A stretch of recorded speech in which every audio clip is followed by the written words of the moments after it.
Hello and welcome to Nintendo Repair and Maintenance.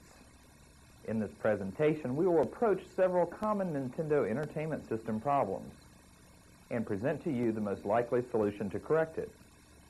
As you will soon see, most Nintendo problems will be quite simple to solve. Let's have a look at the topics we'll be covering. Cartridge disassembly and cleaning. Number 2, power supply testing. Number 3, controller rebuilding. Number 4, control deck disassembly. Number 5, brazing or cleaning the 72-pin connector. Number 6, replacing the 5-volt regulator and diode bridge.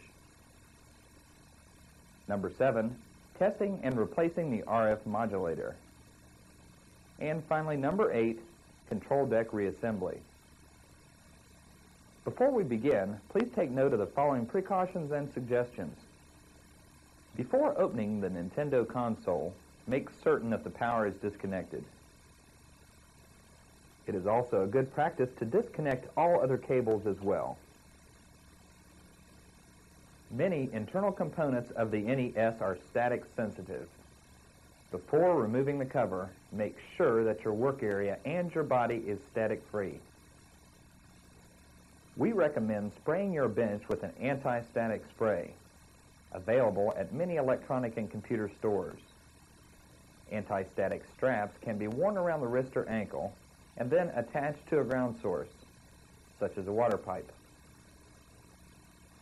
Our first item of interest will be disassembly and cleaning of a cartridge. A cartridge with dirty contacts may not work at all or work erratically. Typically, when you power up the console, garbage will be displayed on the screen, or sometimes nothing will be displayed, and the power light will be flashing. Here's a look at the tools and supplies we'll need. Some burnishing fluid, a burnishing tool for cleaning the contacts, a star driver tool or similar device for removing the screws on the back of the cartridge, and a cordless screwdriver can be handy. Opening the cartridge is actually quite simple. On the back of the cartridge you'll notice 3 screws, 1, 2, and 3.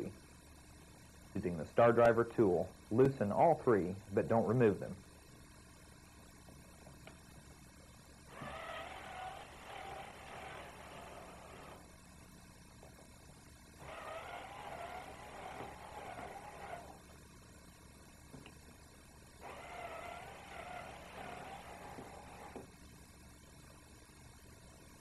After that's done, simply grab the front and lift it up. You can remove the cover and put it to the side. Now the inside of the cartridge is exposed. Remember, before you touch this part, make sure you're static free.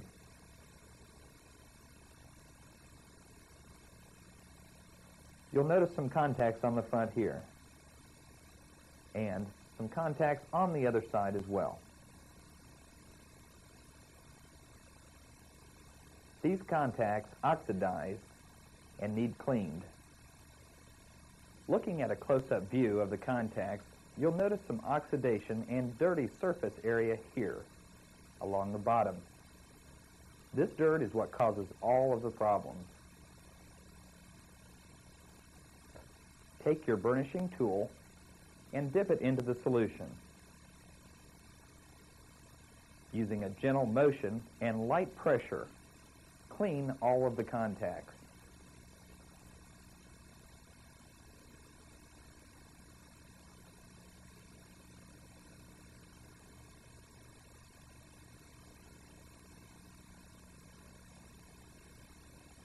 When you're done, your contacts should be bright and shiny and clean, like these.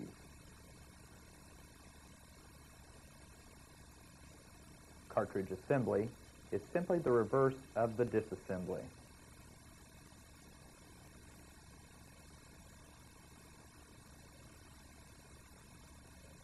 We'll now take a quick look at the power pack. Obviously, a dead power pack would produce no video output and no illuminated power LED. When a meter is placed on the coaxial plug of the pack should output 9 volts AC, plus or minus about 1 volt. When the controllers begin to wear, erratic operation will result. The buttons may stop working altogether, or you may have to push them with extra force to get them to work. This is a common indication that the pads inside the controller are wearing out and need replaced. These pads are available from many distributors at a nominal cost. After obtaining the kit of replacement pads, the process is quite simple. Turn the controller over, and you'll notice 6 small Phillips head screws. Remove these.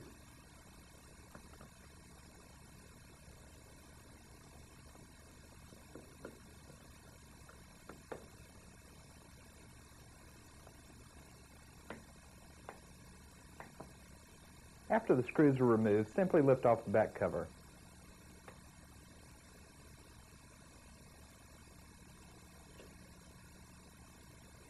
If you'll take the brown PC board and turn it over,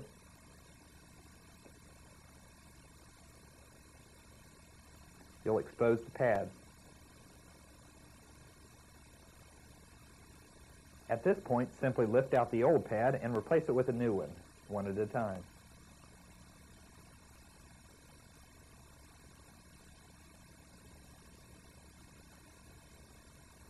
The black dots must be facing up.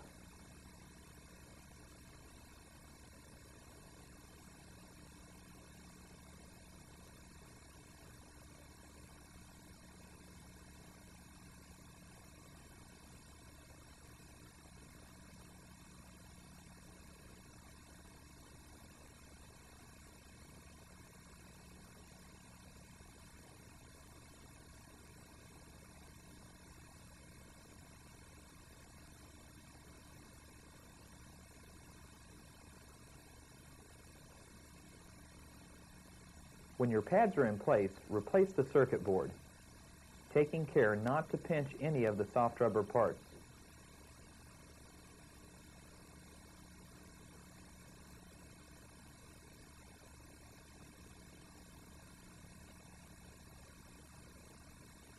We are now ready to move on to control deck disassembly. Once again, be sure that there is no power to the unit and that you and your area are static free. On the bottom of the NES, you will locate 6 Phillips head screws. 1, 2, 3, 4, 5, and 6. Remove or loosen all 6.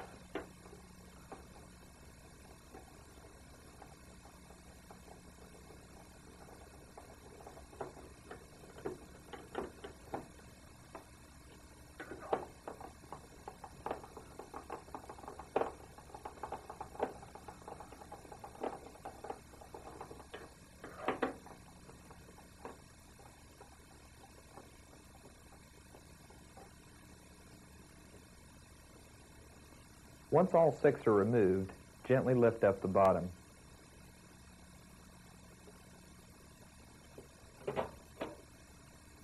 With the unit now upright, we'll notice a metal shield across the top, down the sides, and it extends out slightly. This needs to be removed. 7 screws hold it into place. 1, 2, 3,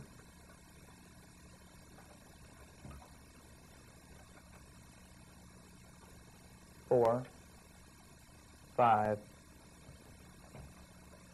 6, and 7. Remove these.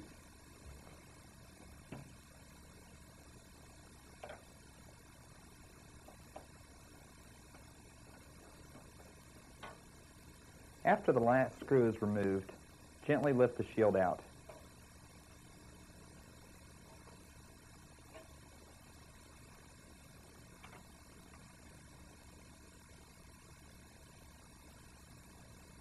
We're now going to remove the main PC board, cartridge holder, and other associated components. 8 screws hold all this into place.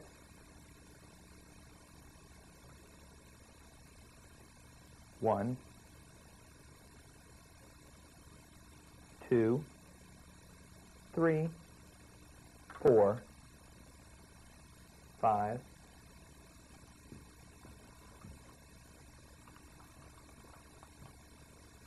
6, 7, and 8. Many of the screws you remove in the NES will be of the same length, with the exception of these two here on the cartridge holder. There's also 2 identical screws on the opposite side. Go ahead and remove these first.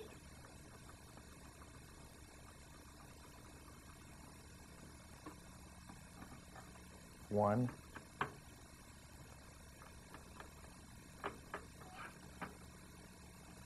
and 2.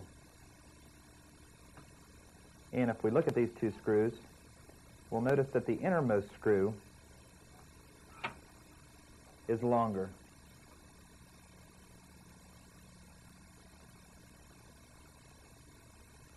Which is this screw here.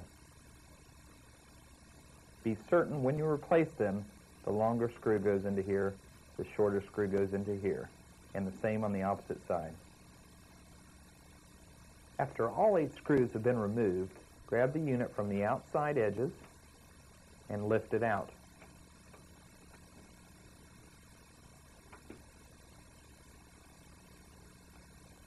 And turn it over.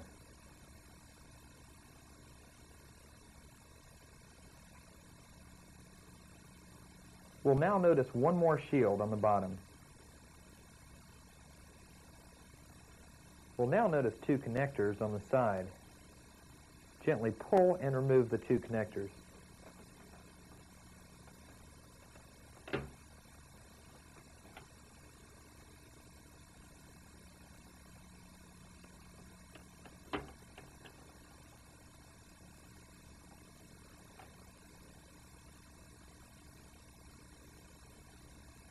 The shield can now easily be removed.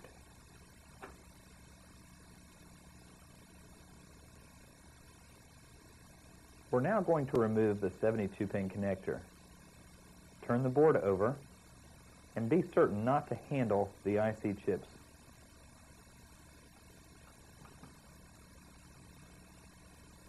Here we'll locate the cassette holder.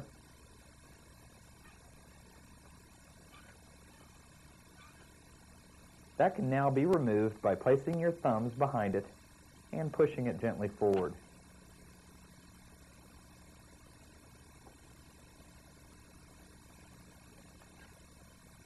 While you have it out, check it for proper operation.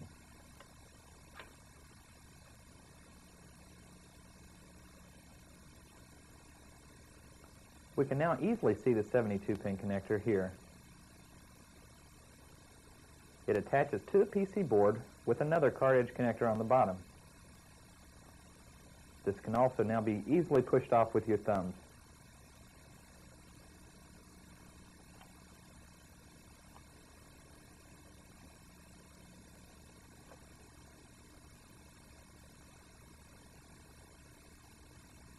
You are now looking at one of the most common sources of Nintendo problems.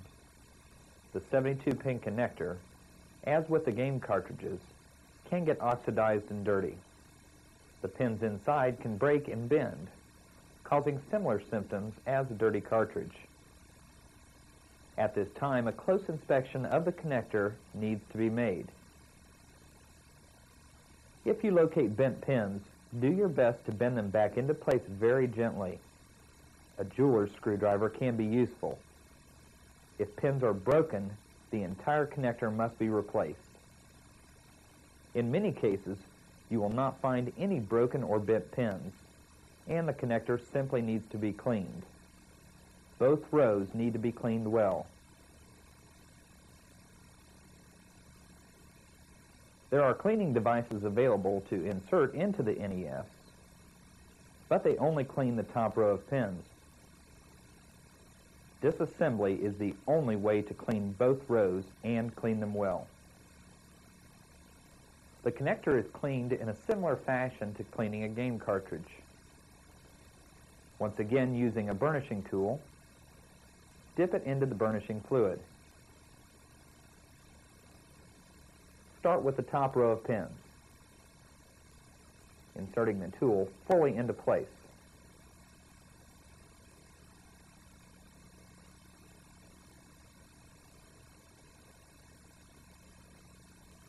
Once again, using a gentle in and out motion, clean the pins.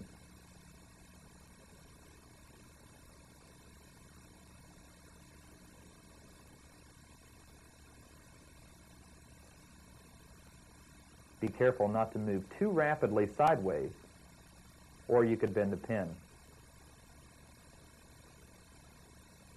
After thoroughly cleaning the top row, top and bottom pins, clean the bottom row in the same fashion.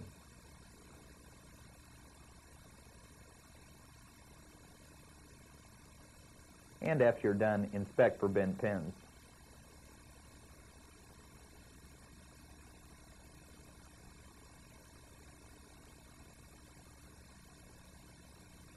Now that the 72-pin connector is clean, we can clean the card edge connector on the PC board, which is here. This is where the inner half of the 72-pin connector connects to the board. Its contacts will also oxidize and get dirty. Once again, using a brazing tool and some gentle brazing fluid, clean the contacts.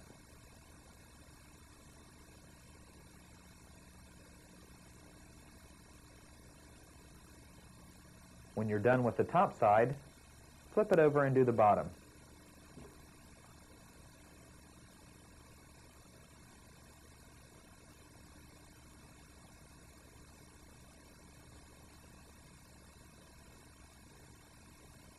We're now going to address the problem of no power. Again, you'll remember that we tested the power pack earlier. If the pack was outputting around 9 volts, there are two other common problems that we can consider. The first is the 5-volt regulator.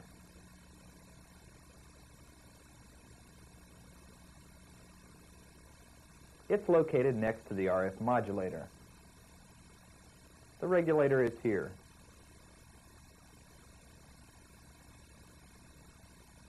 It's very easy to spot as it's connected to a large heatsink.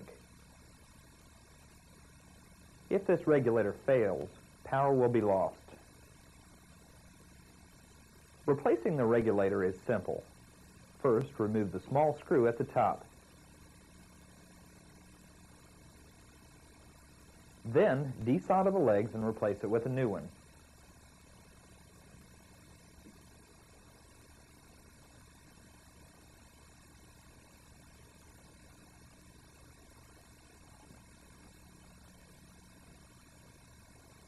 The OEM number for this common regulator is HA17805. It's a 5-volt regulator, and it's available through most electronic distributors at a very nominal cost.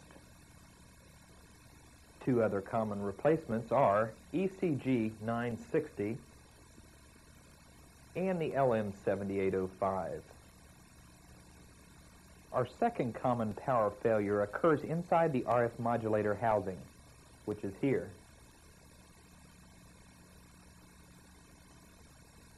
For this inspection, the modulator needs to be removed. Simply desolder the housing at these points. 1, 2, 3, 4, 5, 6, 7, 8, and 9. Remove the modulator itself and pull off the top cover. On many of the circuit boards designated NES CPU 07, you will find a diode bridge rectifier inside. Looking inside the modulator housing, you will notice the 4 diodes which form a bridge.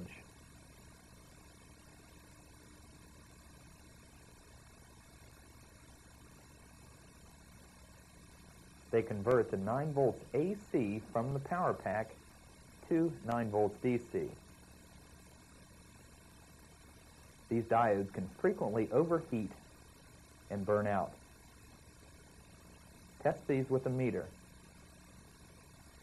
These diodes can be replaced with most any common power diode.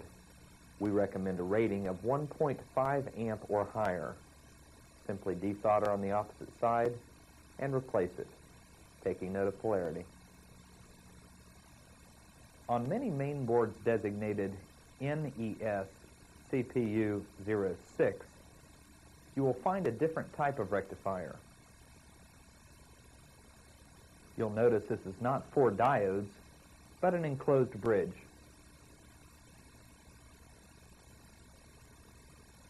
Its OEM number is BA20.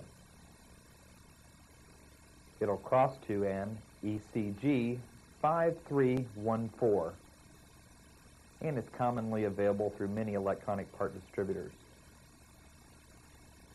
Now looking at the opposite side of the board, you can see the 4 spots to desolder. One is here, here, here, and the last here. Once again, observe polarity when replacing. The final Nintendo failure that we are going to discuss is the RF modulator. We have just shown you how to remove it to access the bridge rectifier.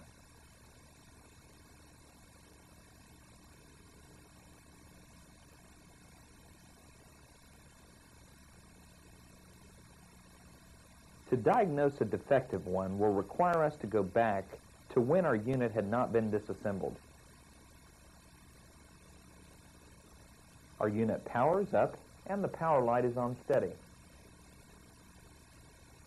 But we have only audio or only video, or we have the absence of both. Our TV is hooked up to the RF out on the NES,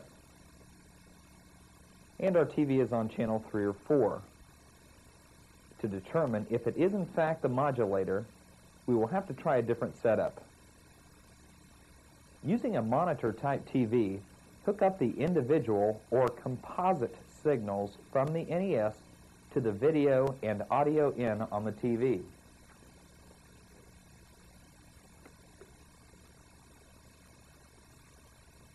If everything is working fine, the chances are great that the modulator is bad and needs replaced.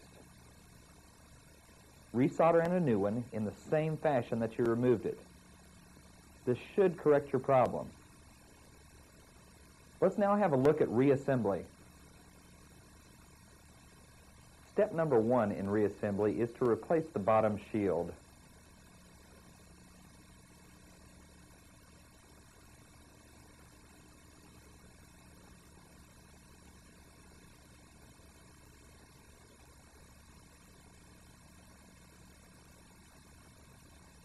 Now that that's complete, replace the 3 connectors. 1, 2, and 3.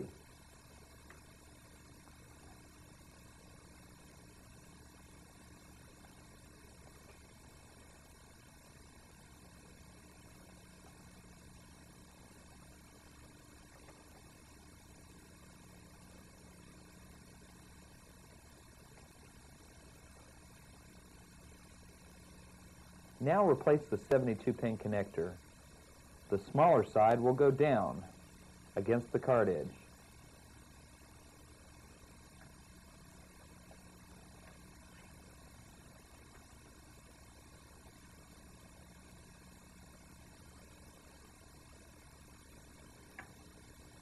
Now slide the cassette or cartridge holder into place.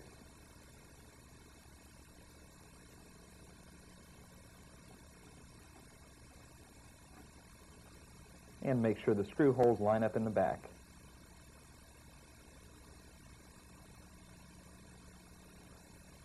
We'll now reseat the entire assembly into the bottom half of the Nintendo case.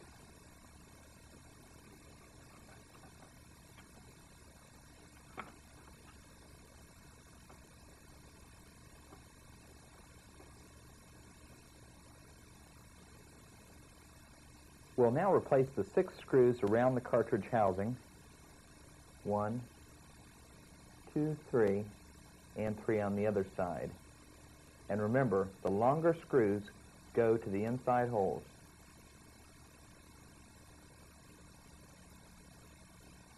Next, replace the 2 screws by the RF modulator. 1 here, and 1 here. The upper shield can now be replaced, followed by the 7 screws that held it into place.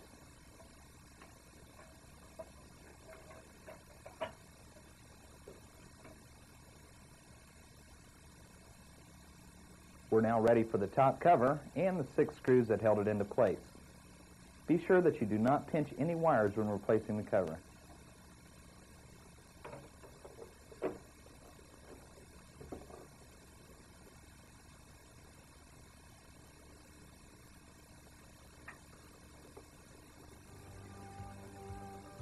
That's going to wrap it up for this session of Nintendo Repair and Maintenance. We hope you'll find many of the procedures helpful.